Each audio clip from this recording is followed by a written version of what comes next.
Alright, day 1, sonar sweep. You're minding your own business on a ship at sea when the overboard alarm goes off. You rush to see if you can help. Apparently one of the elves tripped and accidentally sent the sleigh keys flying into the ocean. Okay. Before you know it, you're inside a submarine. The elves keep ready for situations like this. It's covered in Christmas lights, because of course it is. And it even has an experimental antenna that should be able to track the keys if you can boost its signal strength high enough.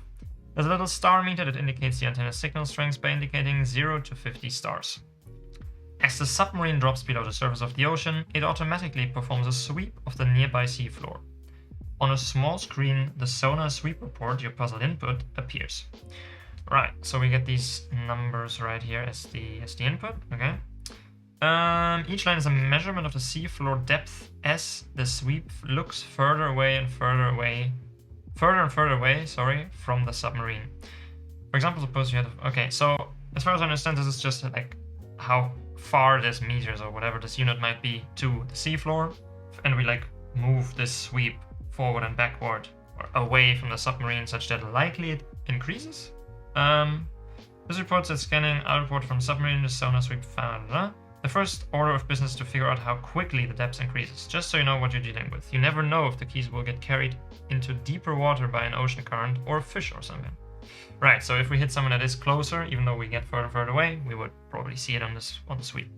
To do this, count the number of times the depth measurement increases from the previous measurement. There's no measurement before the first measurement. Makes sense? In the example above, the changes are as follows. In the example, there are 7 measurements that are larger than the previous measurement. How many measurements are larger than the previous measurement? Right, so the first one is really straightforward. We just simply need to iterate through our input right here and count how often the measurement that we're dealing with currently is larger than the one from previous line. Let's go into IntelliJ right here. So what I prepared is a small abstract solution class that can retrieve the input, and it has 2 abstract methods with solving part 1 and part 2, such that there's like a runner framework, so to say. So these we need to implement. For now, they're still to-dos, but let's kick it off with the first one.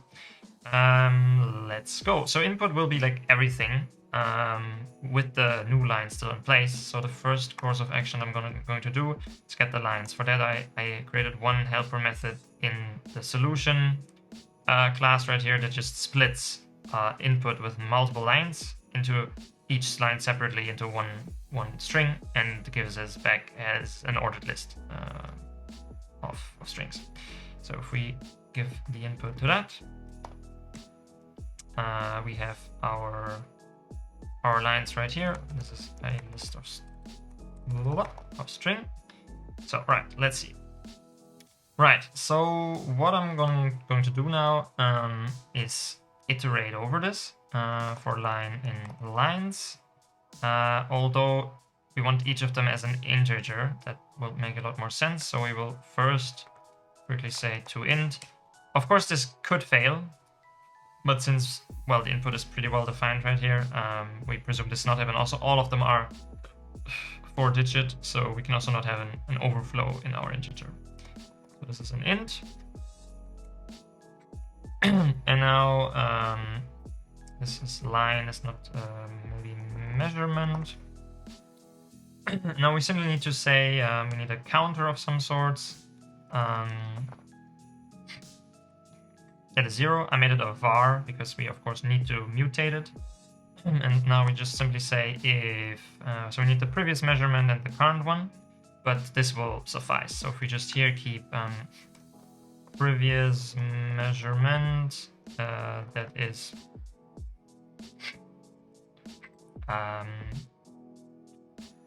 we don't want to count the first one. So I was about to say 0, but not really. We could make it null, I guess, since there's no previous one. So for this specific case, actually, we could do int max value, which will make sure that whenever we reach the first one, it will never be larger than the max value. It's a bit funky, but for this specific use case, and I mean, all of these are very precise for just this one puzzle. I think this is pretty fine to do. So if we just here say if measurement is larger than previous measurement, counter plus plus, and I think, yeah, of course, what we also need to do is previous measurement is equal to measurement. And I think that should already do the trick. Let's try to run it by the arrow message. That I can add breakpoints right here and we can debug it a bit. Right, so part 1 worked. Part 2 obviously is not implemented yet, so that is throw an exception. We have 1167. So what you do then is we put it in the answer right here and submit and see if that helped. That's the right answer. Nice. Considering every single measurement isn't as useful as you expected. There's just too much noise in the data. Okay. Instead, consider sums of a 3-measurement sliding window. Right. Again, considering the above example. Okay.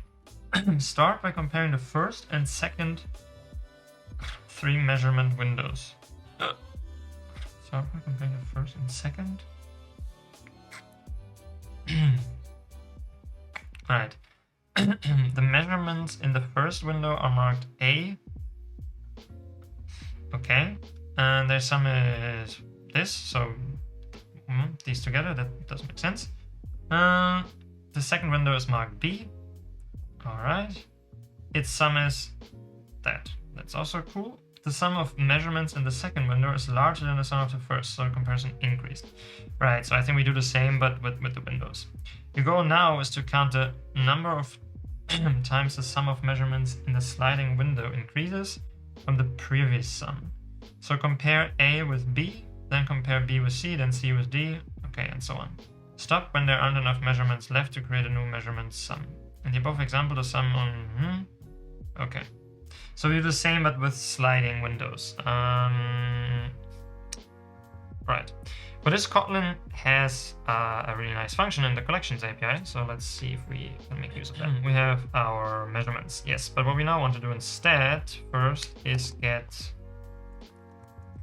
the windows, which is going to be lines.windowed. And then it always is 3. So we window with 3. We allow partial windows false. So that should automatically give us what we want. And in this case, actually, I now will put it up here, simply because then... so what I'm doing is it windows that for me. So what it will do, it will do precisely what you see here. It will go over the input and always take 3 at a time because I said 3. And then the next 3. Oh, but it's a sliding window, so we want to include that as well. So I think that's not how this work. Yeah, actually, I think it is how it will work. Let's check it out. And in this case, I will directly convert them to inputs. To integers right here, because otherwise I have to map over the nested lists, which is kind of ugly. Right, so that are our windows, and this is precisely what the breakpoint is nice for, so we can check how this would look like. Right, let's run it. So the first window contains 130, 142, 148. Yes, so it is exactly what we want. It is exactly what we want. So you see the first one contains the first 3, and then it slides one further to the what was the second one in this list. So here we actually do not need the nested list. So let's actually get rid of this. And instead we want to say each window. So if we map over that, we get each of the windows inside. So it will be one window. We say just sum. And now we have each window summed together. So this is again a list of int. And then we just iterate over that. And this we can also call measurements. Right. And then I think the rest of the code can probably stay how it is already. I believe. Let's run it. Let's just give it a shot because I think this should work. That's the right answer. 1 gold star closer to finding the slag keys. You have completed day 1. You can share this victory or return to your advent calendar. Nice. So we are now have 2 stars in the first puzzle. And in 15 hours and 12 minutes, we will get a second one. I will, as I mentioned, try to record this every day and upload it if it is possible to me. And if you have any questions, drop them in the comments. Another thing I want to mention that I did not do in the beginning, if you're interested in the leaderboard, I will also drop the code to the leaderboard in the comments, so you can join my leaderboard and we can compete a bit. Thanks a lot for watching, and I see you tomorrow, I guess. Tschüss!